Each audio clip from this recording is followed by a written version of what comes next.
Ավելի քան 50 երկրի մասնակցությամբ անցկացվող ITB Berlin միջազգային զբոսաշրջային ցուցահանդեսի Փաթվա մրցանակաբաշխությանը Հայաստանը հաղթողը ճանաչվել տարվա արկածային туриզմի ուղղություն անվանակարգում։ Մրցանակը տրվել է հետազոտության արդյունքների հիման վրա, Հայաստանը դիտարկվել է յուրահատուկ լեռնային արահետներ ունեցող արկածներով լի ճամփորդություններ առաջարկող երկիր։ Իրենք անձամբ արել են իրենց հետազոտությունները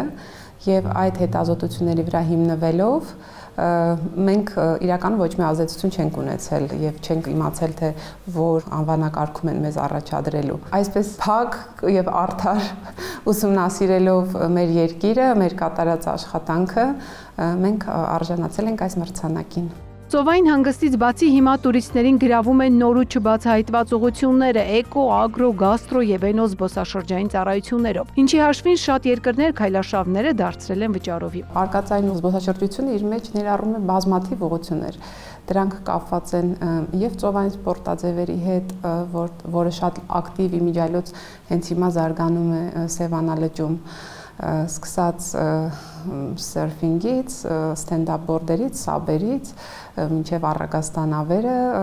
իմիջիայլոց նոր Առագաստանավային ակումբ է բացվել անցած տարի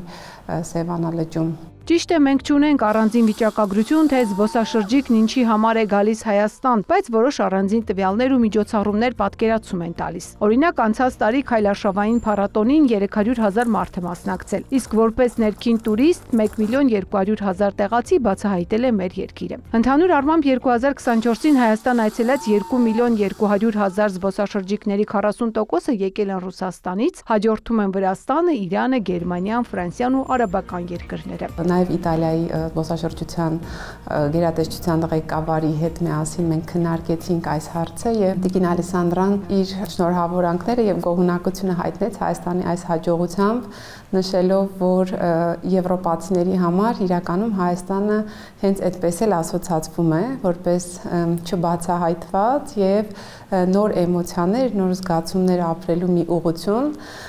եւ նրանք գալիս են Հայաստան հենց այդ զգացումները գտնելու։ ITB Berlin միջազգային զբոսաշրջային ցուցահանդեսն ունի ամսագիր, որում ներկայացվում են տարվա ամենաուշագրավ իրադարձությունները։ Էկոնոմիկայի նախարարն ու զբոսաշրջության կոմիտեի նախագահը հարցազրույց են տվել ու պատմել ինչու պետք է ընտրել Հայաստանը։ Ծաղկանուշ Միրզոյան, Հովհաննես Քյոսեյան, լուրեր։